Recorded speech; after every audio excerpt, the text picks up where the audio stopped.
Hello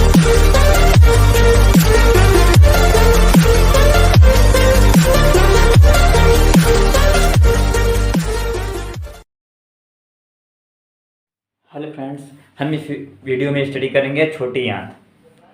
छोटी आंत क्या है, तो चलो हम शुरू करते हैं। छोटी आंत के विषय में पढ़ते हैं। शुरू करते हैं। छोटी आंत, स्मॉल इंटेस्टाइन। स्मॉल इंटेस्टाइन जो छोटी आंत होती है, यह पाचन और फोफड़ पाचन का मुख्य अंग है। हम देख रहे हैं, इसका चित्र देखते हैं। सबसे पहले हमारा आमाशय इस प्रकार है। ये हमारा ग्रहणी हो गया।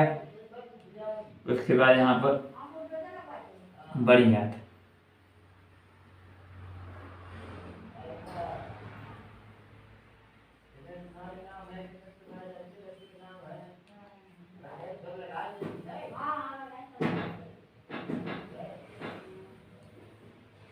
बड़ी आंत हो गई। इसके नीचे छोटी आंत, इसके भीतर कुंडित संरचना छोटी आंत।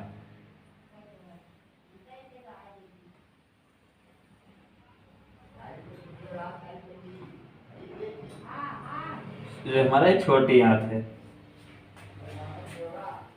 छोटी आंत भोजन के पाचन तथा अवशोषण का मुख्य केंद्र है। छोटी आंत जो है भोजन के पाचन का मुख्य केंद्र है। यहाँ पर भोजन का पाचन होता है। इसकी लंबाई लगभग 6 से 7 मीटर होती है। छोटी आंत की लंबाई,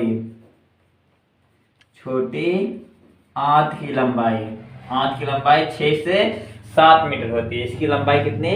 6 से 7 मीटर लंबी होती है हमारी छोटी आंत है। और इसका व्यास कितना? 2.5 सेंटीमीटर। इसका व्यास 2.5 सेमी है, 2.5 सेंटीमीटर होता है। छोटी आंत की लंबाई 6 से 7 मीटर तथा इसका व्यास जो होता है वह हमारा 2.5 सेंटीमीटर होता है। यह अत्यधिक कुंडलित होती है और यह बड़ी आंत के बीच में अत्यधिक कुंडलित होती है।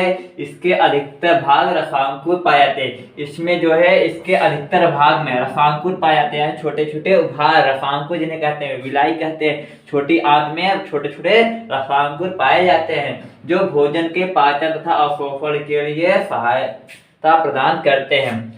क्या करते हैं? इसके भीतर, छोटी आंत के भीतर छोटे छोटे रसांकुर पाए जाते हैं इस प्रकार से, जिसके भीतर रुधिर वाहिनियों का जाल बिछा होता है और यह भोजन के अवशोषण और पाचन में महत्वपूर्ण भूमिका अदा करते हैं। विलाई कहते हैं इन्हें, विलाई कहते हैं। महत्वपूर्ण भूमिका निभाता है। और छोटी आंत निम्न 3 भागों में बटा होता है। छोटी आंत निम्न 3 भागों में बटा होता है। नंबर 1 ग्रहणी। ये हमारी क्या है? ग्रहणी है। यहाँ पर ग्रहणी कहते हैं, ग्रहणी। और दूसरा हो गया हमारा मध्यांत्र। ये मध्य का भाग है।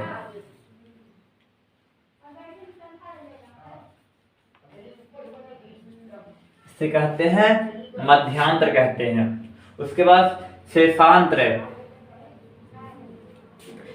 जो अत्यधिक कुंडलित होती है संरचना से बोलते हैं शेषांत्र कहते हैं। शेषांत्र, अत्यधिक कुंडलित संरचना शेषांत्र कहलाती है। क्या बताया गया? जो हमारी छोटी आंत है यह ग्रहणी के बाद बनती है और इसकी लंबाई 6 से 7 मीटर होती है। इसका व्यास 2.5 सेंटीमीटर होता है। इसके 3 प्रमुख भाग होते हैं। और बताया गया कि छोटी आंत में छोटे छोटे रसांकुर पाए जाते हैं जो भोजन के अवशोषण पाचन में महत्वपूर्ण भूमिका निभाते हैं। और इसके 3 प्रमुख भाग होते हैं। नंबर 1 ग्रहणी, मध्यांत्र और शेषांत्र। ग्रहणी इसके ऊपर का भाग यानी जो आमाशय से जुड़ा होता है उसे ग्रहणी कहते हैं। ग्रहणी की लंबाई 25 सेंटीमीटर होती है। ग्रहणी की लंबाई 25 सेंटीमीटर लंबी होती है। जो हमारी ग्रहणी है यह 25 सेंटीमीटर लंबी होती है। इसकी लंबाई 25 सेंटीमीटर होती है। ग्रहणी जो हमारी होती है यह यू आकार अथवा कह सकते हैं सी आकार की मुड़ी होती है। इसमें किसी प्रकार का भी पाचन एंजाइम नहीं पाया जाता। ग्रहणी में किसी भी प्रकार का पाचन एंजाइम नहीं पाया जाता है। इसमें केवल श्लेष्म का श्रावण होता है। जो हमारी ग्राहड़ी है, ग्राहड़ी की लंबाई 25 सेंटीमीटर होती है और यह यू आकार की होती है। और बताया गया कि इसमें किसी प्रकार का पाचक एंजाइम स्रावित नहीं होता, यानी हम कह सकते हैं पाचक एंजाइम का अभाव होता है और यह केवल श्लेष्म का ही श्रावण करती है।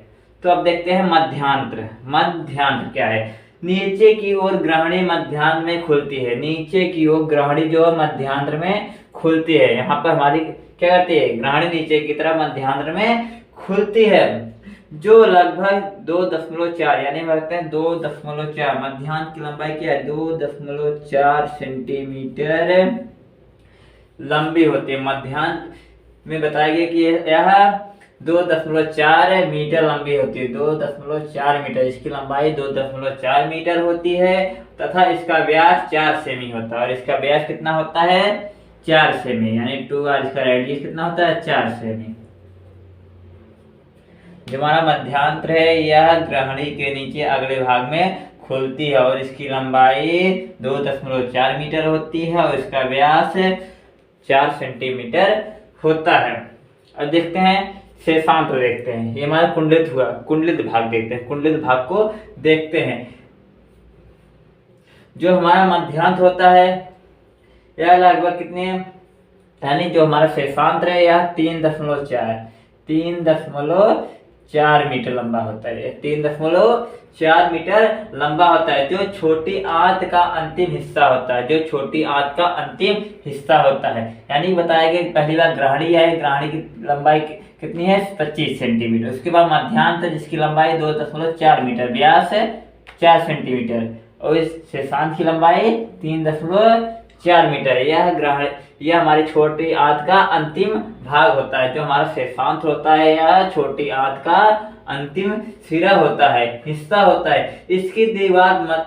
इसकी दीवार से, यानी कि इसकी दीवार मध्यांत्र से पतली होती है। इसकी दीवार जो होती है, यानी शेषांत की दीवार जो होती है मध्यांत्र से अपेक्षाकृत कुछ पतली होती है, यानी कि हल्का सा पतला होता है। यह छोटी आंत का सबसे लंबा भाग होता है और शेषांत्र जो है छोटी आंत का सबसे लंबा भाग होता है। जो हमारा शेषांत्र है यह अधिक लंबा भाग, छोटी आंत का सबसे लंबा भाग होता है। यह बड़ी आंत के उंडोक या सीकम में खुलता है, यानी कि यह बड़ी आंत के उंडो अथवा कह सकते हैं सीकम में जाकर के खुलता है। यही हमारा सीकम है, यही यहाँ पर आकर के हमारी छोटी आंत खुलती है।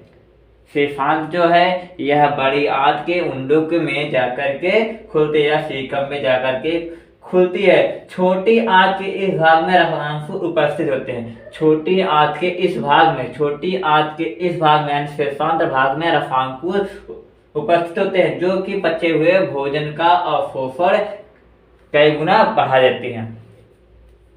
क्या बताया गया कि जो हमारा शेषांत्र है यह मध्यांत्र से पतला होता है और इसकी लंबाई 3.4 मीटर होती है और यह बड़ी आंत के उंडुक अथवा सीकम में जाकर के खुलती है और इसमें विलायक की मात्रा अधिक होती है, जो छोटी आंत के सरफेस एरिया को यानी अवशोषण करने की क्षमता को अत्यधिक बढ़ा देता है। और इसमें क्या होते हैं? विलाई होते हैं, जो पाचक है यानी कि पचे हुए भोज्य पदार्थों का अवशोषण करती है। और विलाई के कारण इसमें क्या होता है? जो हमारा पोषक पदार्थ है या अधिक जाकर के अवशोषित हो जाता है। छोटी आंत के शुरुआती भाग में, छोटी आंत के शुरुआती भाग में प्रोटीन, कार्बोहाइड्रेट, यानी कि छोटी आंत के शुरुआती भाग में क्या? प्रोटीन, कार्बोहाइड्रेट, न्यूक्लिक अम्ल व वसा का पूर्ण रूप से पाचन होता है। यानी कि क्या है? छोटी आंत के शुरुआती भाग में क्या? Protein, carbohydrate, fat and nucleic acid का पाचन होता है तथा इसके शेषांत्र में मुख्यतः पचे हुए पोषण पदार्थ का अवशोषण होता है तथा इसके यानी कि इसके बाद जो हमारा शेष भाग बचता है, मध्यांत्र बचता है, यानी कि मध्यांत्र इसमें क्या? इन सभी का बचे हुए पदार्थ का पाचन होता है। तो हमारा हो गया छोटी आंत खत्म हो गया। इसके बाद देखते हैं बड़ी आंत। ये हमारी क्या है? बड़ी आंत।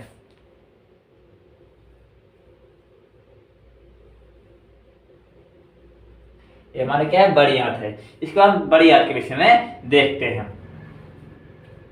जो हमारी बड़ी आंत होती है यह आहार नाल का अंतिम भाग होता है। बड़ी आंत जो होती है आहार नाल का अंतिम भाग होता है। चलो इसको हम बड़ी आंत डाल लेते हैं, लिख देते हैं बड़ी आंत। मिट नहीं रहा है अभी। ये हमारी बड़ी आंत है, लार्ज इंटेस्टाइन बोलते हैं, लार्ज इंटेस्टाइन, बड़ी आंत। बड़ी आंत जो होती है 1.5 मीटर लंबी होती है। बड़ी आंत की लंबाई 1.5 मीटर, 1.5 मीटर। बड़ी आंत की लंबाई 1.5 मीटर होती है और इसका व्यास होता है 4.7 cm या सेंटीमीटर। बड़ी आंत की लंबाई 1.5 मीटर होती है और इसका व्यास जो होती है वह होता है 4.7 सेंटीमीटर। इस भाग में पचे हुए शेष भोज्य पदार्थ, यानी कि इस भाग में जो हमारा बड़ी आंत, इस भाग में जो छोटी आंत से बचा हुआ भोज्य पदार्थ बचता है उसका अवशोषण होता है। साथ में क्या, जल का अवशोषण होता है। बड़ी आंत में क्या होता है, भोज्य पदार्थ, यानी कि हम लिख सकते हैं क्या, बचा हुआ भोज्य पदार्थ और प्लस जल का अवशोषण होता है। बड़ी आंत जो है इसमें क्या, बचा हुआ भोज्य पदार्थ का अवशोषण तथा जल का अवशोषण होता है।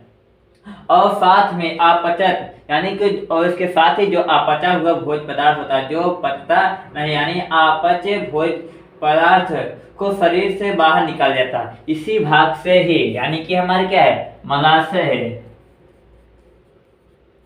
हमारा गुदा है।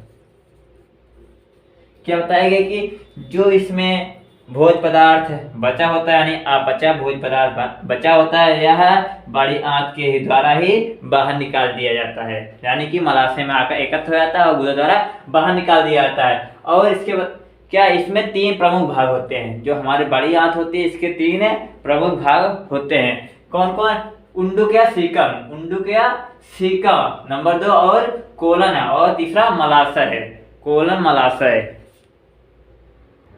बड़ी आंत के 3 प्रमुख भाग होते हैं। कौन कौन, एक होता है सीकम होता है, एक कोलन होता है और मलाशय होता है, मलाशय।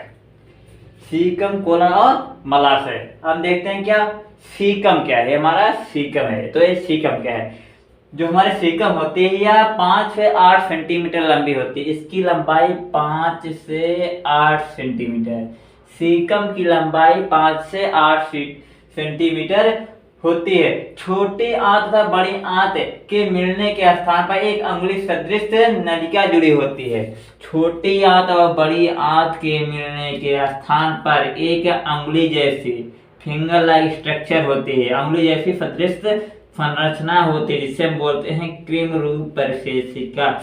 क्रीम रूप परिशेषिका, यानी कि जिस स्थान पर छोटी आंत और बड़ी आंत आपस में मिलती है वहां पर एक अंगुली जैसे सदृश संरचना होती है, जिसे हम कहते हैं क्रीम रूप परिशेषिका। इसका नाम है क्रीम रूप परिशेषिका। वर्मीफार अपेंडिक्स, वर्मीफार अपेंडिक्स कहते हैं। मानव में यह अवशोषी अंग के रूप में है। मानव में क्रीम रूप परिशेषिका एक अवशोषी अंग के रूप में होती है। कभी कभी इस परिशेषिका में भोज्य पदार्थ आकर के फंस जाता है, यानी आप भोजन के कण आकर के पहुंच जाते हैं, जिसके सड़ने से, यानी कि जो हमारा भोज्य पदार्थ है उसके सड़ने से इसमें क्या कैंसर हो जाता है, यानी कि यह सड़ जाता है, इसमें घाव बन जाते हैं और यह घाव से ग्रसित हो जाता है। और इस रोग के कहते हैं हमें ओपेंडिक्टिस कहते हैं। कहाँ लिखे, जगह नहीं दिखाई दे रहा है, तो लिखते हैं यहीं पर।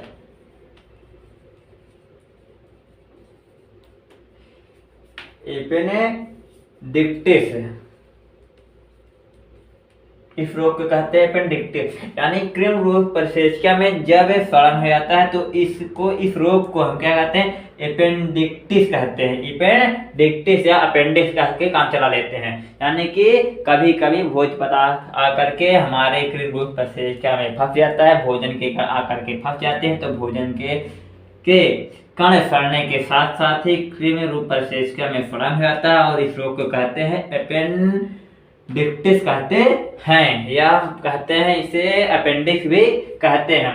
तो अब देखते हैं इसके बाद कोलन क्या है। हमारा कोलन क्या है? यह उल्टे यू आकार के नलिका होती है। जो हमारी कोलन होती है यह उल्टा यू आकार की नलिका होती है, यह उल्टे यू आकार की नलिका होती है। जो हमारा कोलन है यह उल्टे यू आकार की नलिका होती है, नलिका होती है, जो लगभग 1.3 मीटर लंबी होती है। यानी इसकी लंबाई कितनी? 1.3 मीटर। यानी कह सकते हैं कि कोलन की लंबाई 1.3 मीटर लंबी होती है, जो 4 खंडों में बटी होती है, जो 4 खंडों में बटी होती है। एक अवरोही खंड कहते हैं, एक को कहते हैं अवरोही खंड, अवरोही खंड।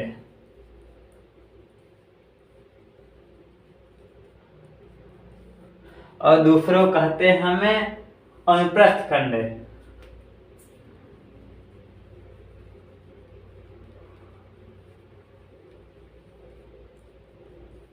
और तीसरा हमारा है आरोही खंड।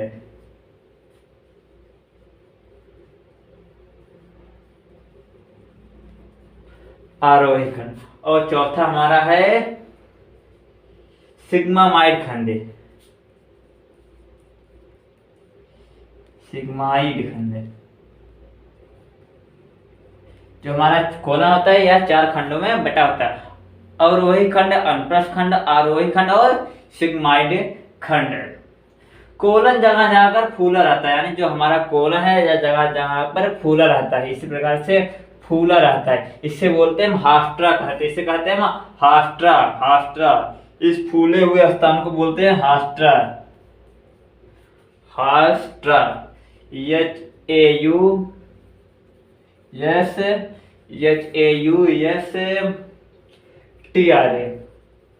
हास्ट्रा, हिंदी में हास्ट्रा। जहां पर यानी कोलन जो होती है या कहीं कहीं यानी प्रत्येक स्थान पर जगह जगह पर फूला हुआ होता है, फूला है, हमारा फूला हुआ है, उभरा हुआ, इसे कहते हैं हास्ट्रा कहते हैं, इसे हम हास्ट्रा कहते हैं। उसके बाद देखते हैं मलाशय क्या है। हमारा मलाशय है, हमारा मलाशय है। मलाशय यह हमारी बड़ी आंत का अंतिम सिरा होता है, बड़ी आंत का अंतिम भाग होता है, जो लगभग 15 सेमी लंबा होता है। इसकी लंबाई 15 सेमी, इसकी लंबाई 15 सेमी होती है। मलाशय की भित्ति बहुत पतली होती है, मलाशय की भित्ति जो होती है बहुत पतली होती है, मलाशय की भित्ति जो होती है बहुत पतली होती है। मलाशय का अंतिम भाग गुदानाल कहलाता है। जो हमारा मलाशय का अंतिम भाग होता है या गुदानाल कहलाता है, इसे हम गुदा भी कहते हैं। जो एक वृत्ताकार गुदा या मल द्वारा शरीर से बाहर खुलते हैं, जो एक वृत्ताकार छिद्र द्वारा शरीर से बाहर खुलता है। मलाशय की भित्ति में उपस्थित चषक कोशिकाएं होती है, मलाशय की भित्ति में चषक कोशिकाएं होती हैं, जो मलाशय की दीवार में मल को चिकना तथा लसलसा बनाए रखती है। जो यानी कि मलाशय के द्वार में चषक, इसे कहते हैं चषक कोशिकाएं होती हैं, जो मलाशय को चिकना और मुलायम बनाए रखती हैं। मलाशय में ही मल में उपस्थित जल का पुनः अवशोषण होता है। इसमें जो क्या बताया गया, जो हमारा जल का अधिकांश भाग बचा रहता है, इसमें जल का अवशोषण होता है। यानी मलाशय की दीवार में क्या होता है, जल का अधिकांश भाग अवशोषित कर लिया जाता है। तो हमने क्या देखा, बड़ी आंत। बड़ी आंत जो होती है यह हमारा कितनी मीटर, 1.5 मीटर लंबी होती है और इसका व्यास होता है 4.7 सेंटीमीटर लंबी होती है। और इसके 3 प्रमुख भाग होते हैं, कौन कौन? सीकम होता है, कोलन होता है और मलाशय होता है। सीकम क्या है? जहां पर हमारी बड़ी आंत और छोटी आंत मिलती है, उससे यहाँ पर एक अंगुली जैसी सदृश संरचना होती है, जिसे हम कहते हैं कृमिरूप परिसेचका। और हमारा यह सीकम हो गया। और कोलन जो है यह उल्टे यू आकार की नली कितना जैसी होती है, यह 1.3 मीटर लंबी होती है, और कहीं यानी कोलन के स्थान पर कहीं कहीं पर उभरा हुआ भाग होता है, हमारा उभरा हुआ भाग जिसे हम हास्ट्रा कहते हैं। और बताया गया मलाशय के विषय में, मलाशय में हमारा चषक कोशिकाएं होती है जो श्लेष्म का श्रवण करती है, हमारे मल को क्या करती है, गीला बनाए रखती है। और गुदा जो है यह शरीर से बाहर एक वृत्ताकार मार्ग में खुलता है जिसके द्वारा मल बाहर निकल जाता है। और मलाशय में क्या होता है, जल का अधिकांश भाग अवशोषित किया जाता है। इसके विषय हम पढ़ लिया। और मलाशय की लंबाई कितनी होती है, 15 सेंटीमीटर होती है। और बताया गया कि जो हमारे बड़ी आंत के कुछ खंड होते हैं, अवरोही खंड, अनुप्रस्थ खंड, आरोही खंड और सिग्माइड खंड है। यह बड़ी आंत के खंड है यानी विभाजित खंड है, जिन्हें हम 4 खंडों में बांटते हैं, अवरोही खंड, अनुप्रस्थ खंड, आरोही खंड और सिग्माइड खंड। इसके बाद हम देखते हैं क्या, अगला कुछ देखते हैं, यकृत देखते हैं। इसके बाद यकृत, लीवर देखते हैं। यकृत क्या है, लीवर क्या है। यकृत, लीवर कहते हैं अंग्रेजी में, इसके जिगर भी कहते हैं।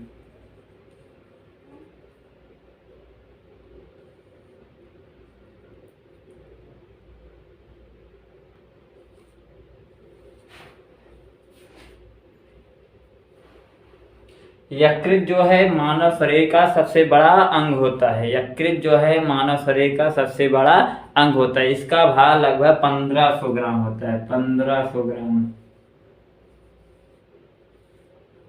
इसका भार 1500 ग्राम होता है। या उदर गुहा में, या उदर गुहा में, ये हमारे उदर गुहा में डायफ्राम के नीचे हमारा डायफ्राम है।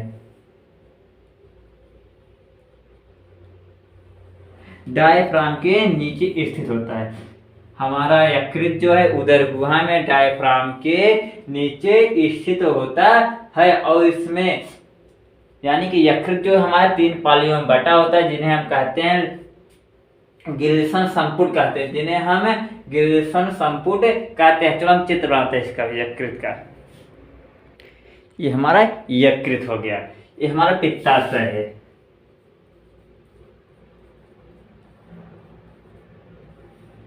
ये हमारी ग्रहणी है।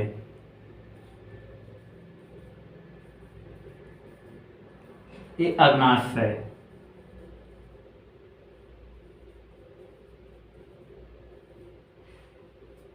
अग्नाशयी नली,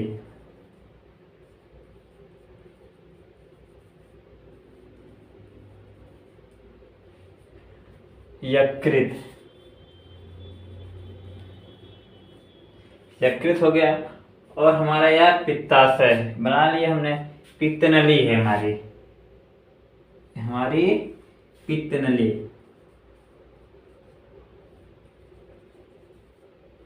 हमारी पित्त नली हो गई। उसके बाद दाया पिंड है हमारा, है दाया पिंड, बाया पिंड, यकृत का दाया पिंड और बाया पिंड। उसके बाद हाँ हो गया यहाँ तक पूरा, जितना चीज बनाए थे।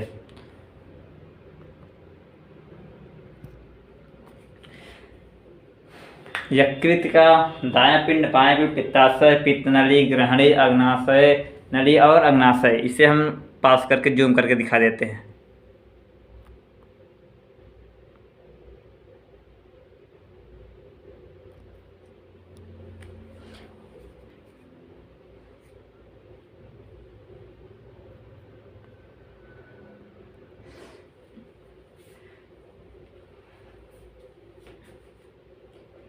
जो हमारी यकृत होता है या डायफ्राम के नीचे होता है, हमारा डायाफ्राम है, ये हमारा डायाफ्राम है।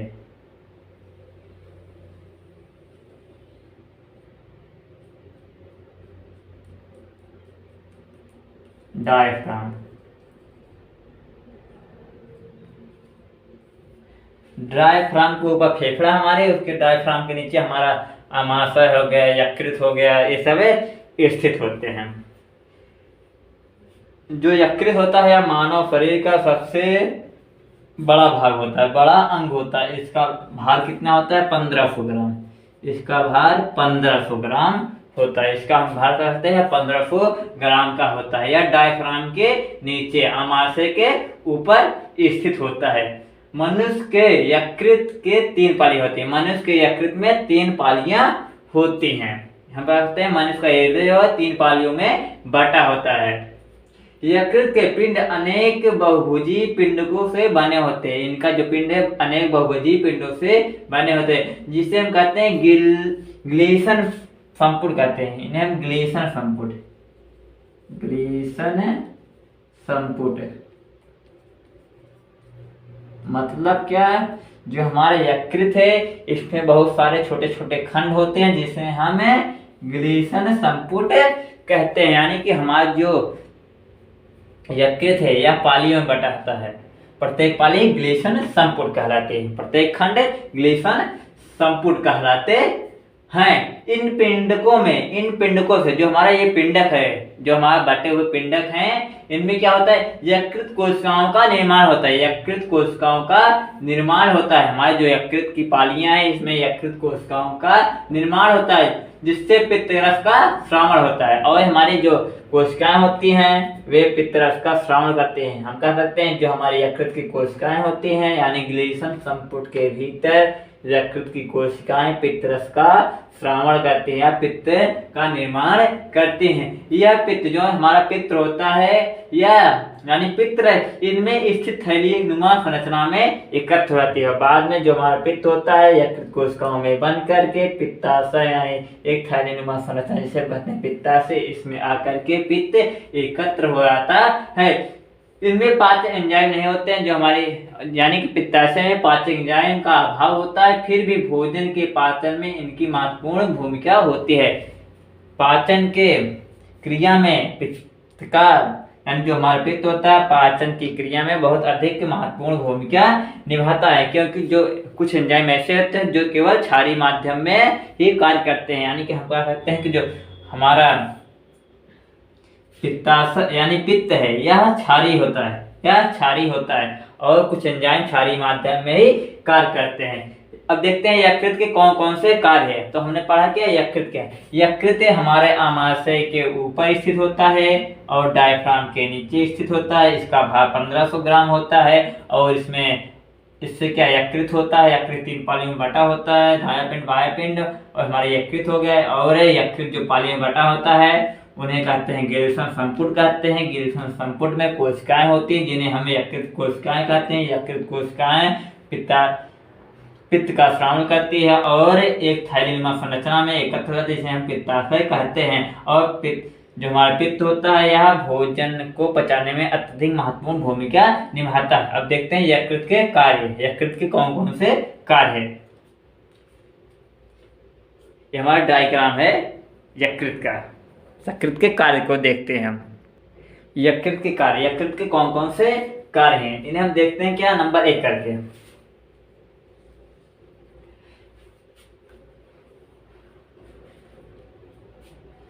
पित्तरस का श्रावण। पित्तरस का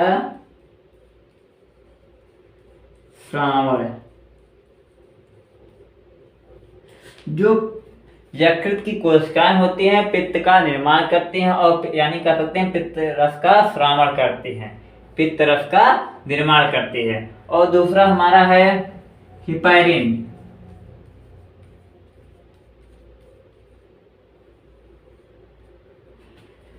यकृत की कोशिकाएं जो हिपैरिन का श्रावण करती हैं, जो रुधिर को शरीर की नलिकाओं में अस्कंदित होने से बचाता है। हिपैरिन जो है यह हिपैरिन नामक है पदार्थ जो है यह रुधिर नलिका में रुधिर को अस्कंदित होने से या रुधिर को जमने से बचाता है, उसकी रक्षा करता है। और ग्लाइकोजन का संचय।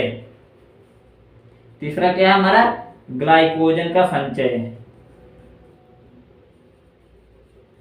कोजन का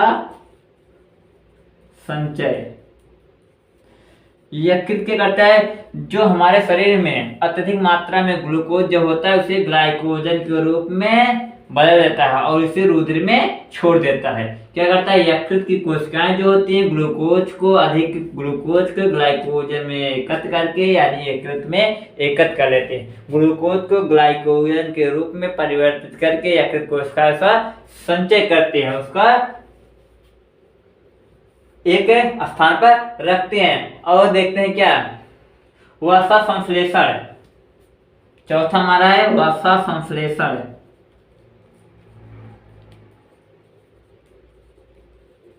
वसा संश्लेषण चौथा हमारा है वसा संश्लेषण। यकृत कोशिकाओं में जो हमारी यकृत है, यकृत कोशिकाओं में उपस्थित ग्लूकोज की अतिरिक्त मात्रा को वसा में बदलकर वसीय ऊतकों में संचित करता है। यानी कि जो हमारी यकृत की कोशिकाएं हैं, यह ग्लूकोज की अधिक मात्रा में, जब ग्लूकोज की अधिक मात्रा हो जाती है तो इसे क्या करते हैं, वसा में बदलकर वसीय ऊतकों में संचित कर देते हैं। यकृत जो है अधिक मात्रा में जब ग्लूकोज एकत्र हो जाएगा तो उसे वसा में बदलकर वसीय ऊतकों में संचित कर देती है। उसके बाद देखते हैं पांचवा इसका है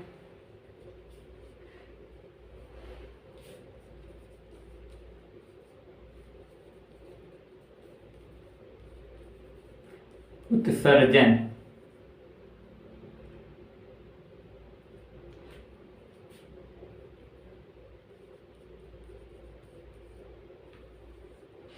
पित्तवर्णक का उत्सर्जन।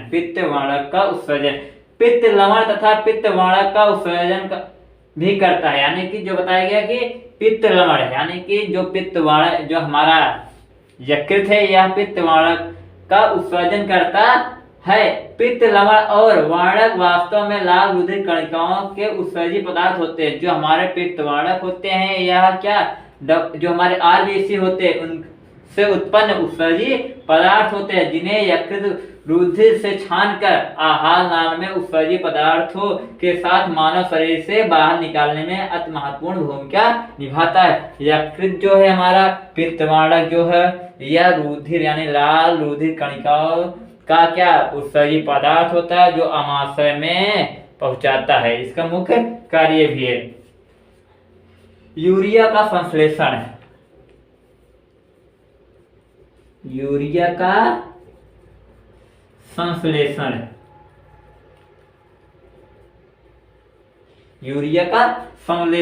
यकृत में यूरिया का संश्लेषण एवं विषैले पदार्थ को कम हानिकारक बनाने का कार्य करता है। जो हमारे यकृत है, यकृत यूरिया का संश्लेषण एवं विषैले पदार्थ को कम हानिकारक बनाने में महत्वपूर्ण निभाता है। यानी कि जो यकृत होता है, या हमारे शरीर में अमोनिया जो होती है उसे यूरिक अम्ल में बदल देता है। जैसे हम देख लेते हैं एक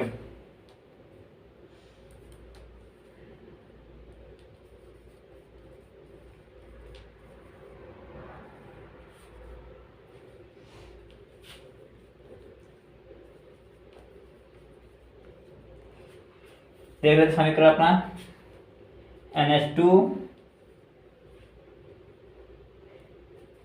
3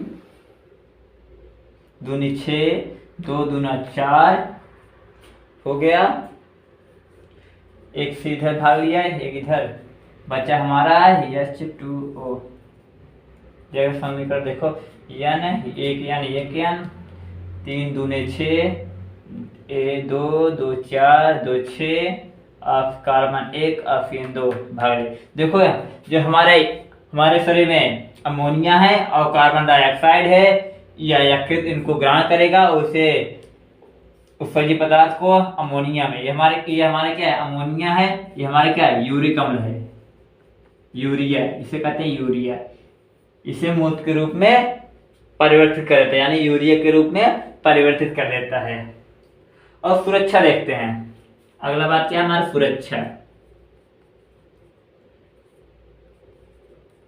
सुरक्षा इस पे कहते हैं। हाँ, तो सुरक्षा में क्या है, पित्त रस का क्षारीय, यानी जो हमारा पित्त रस होता है या क्षारीय माध्यम हानिकारक जीवाणुओं को नष्ट कर देता है। पित्त हमारा कैसा होता है, हमने बताया ये क्षारीय होता है, यह भोजन में आए हुए जीवाणुओं का नाश करती है। यानी कि पित्त यकृत से ही पित्त रस का श्रावण होता है और पित्त रस से ही जीवाणुओं का नाश होता है, जो हमारे आहार नाल में आए हुए होते हैं। और अगला देखते हैं इसके बाद, क्रमाकुंचन गति।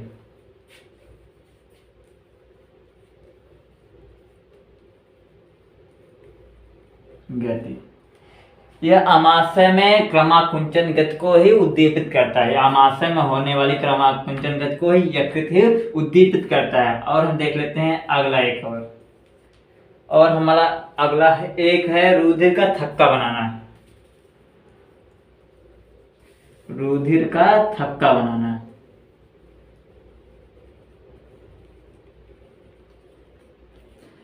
यकृत में है हमारे दो पदार्थ बनते हैं, दो रुधिर प्रोटीन बनते हैं। कौन कौन? एक हमारा प्रोथाम्बिन है,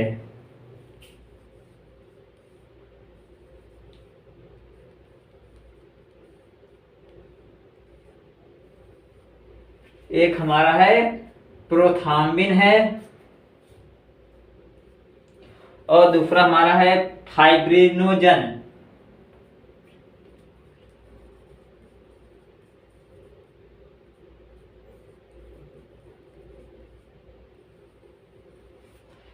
रुधिर का थक्का बनाना, तो क्या इसमें प्रोथाम्बिन और फाइब्रोजन यानी फाइब्रिनोजन का निर्माण होता है, जो हमारे शरीर में कहीं पर चोट लग जाती है तो इसे रुधिर को थक्का जमाने में महत्वपूर्ण भूमिका निभाता है। तो हमने क्या देखा, यकृत के कार्य में पित्त रस का श्रावण देखा, हिपैरिन देखा, ग्लाइकोजन का संचय देखा, वसा संश्लेषण देखा, पित्त बालक का उत्सर्जन देखा, यूरिया का संश्लेषण सुरक्षा देखा, क्रमाकुंचन और रुधिर का थक्का बनना।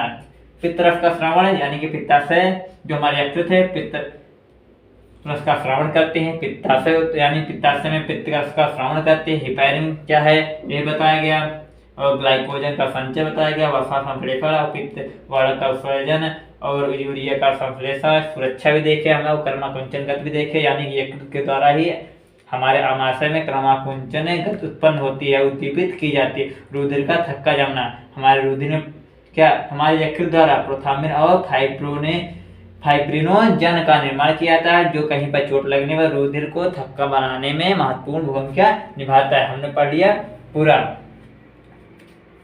यकृत के कार्य के समय हमने पढ़ लिया। तो हम पढ़ेंगे अगले, अब पढ़ेंगे क्या, अग्नाशय पढ़ेंगे। इसके बाद हम अग्नाशय स्टडी करेंगे, इसे कहते हैं पैंक्रियाज। पैंक्रियाज